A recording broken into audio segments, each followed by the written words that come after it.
nii, oleme tulnud siis siia BC Kalev Cramo hommikusele treeningule, nagu meie jaoks ikka kell 6 hommikul on liiga vara, aga õnneks Gregor ütles, et talle on ka kell 6 hommikul liiga vara, nii et on võrdsed võimalused, aga et Gregorit natukene nagu ässitada, sellist sportlikku hasarti tekitada, siis ma võtsin kaasa Tartu Rocki särgi otse loomulikult ja panen selle selga, et siis tekib Gregoril ka see ikka tunne, et nüüd on ikka nagu päris number 5 Tartu Rock.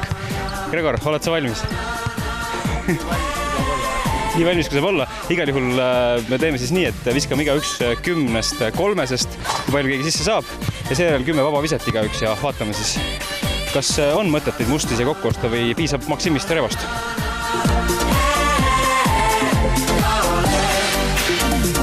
Mulle meeldib, sulle meeldib, talle meeldib, meile meeldib, see meeldib, mulle meeldib, sulle meeldib, talle meeldib, meile meeldib, see meeldib, mulle meeldib.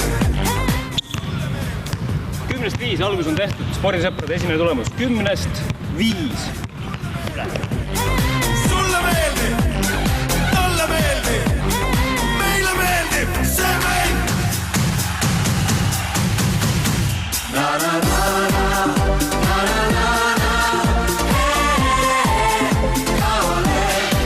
Mina ja Gregor ütlesime mõlemad 10-st 5, siis nüüd, et võite välja selgitada, siis viskame korda mööda ja kumb siis paremini tabab, see võitja.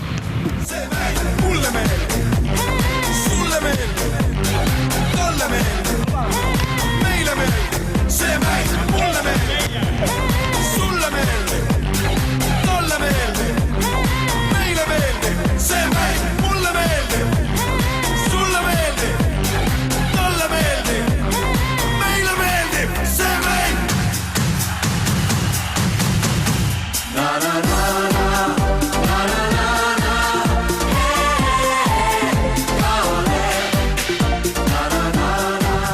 No spordisõbrad said nüüd võidu nii 3-ste viskamises kui ka vabavisetes, et kas arvad, et meil oleks asja ka Kalev Cramo võistkonda?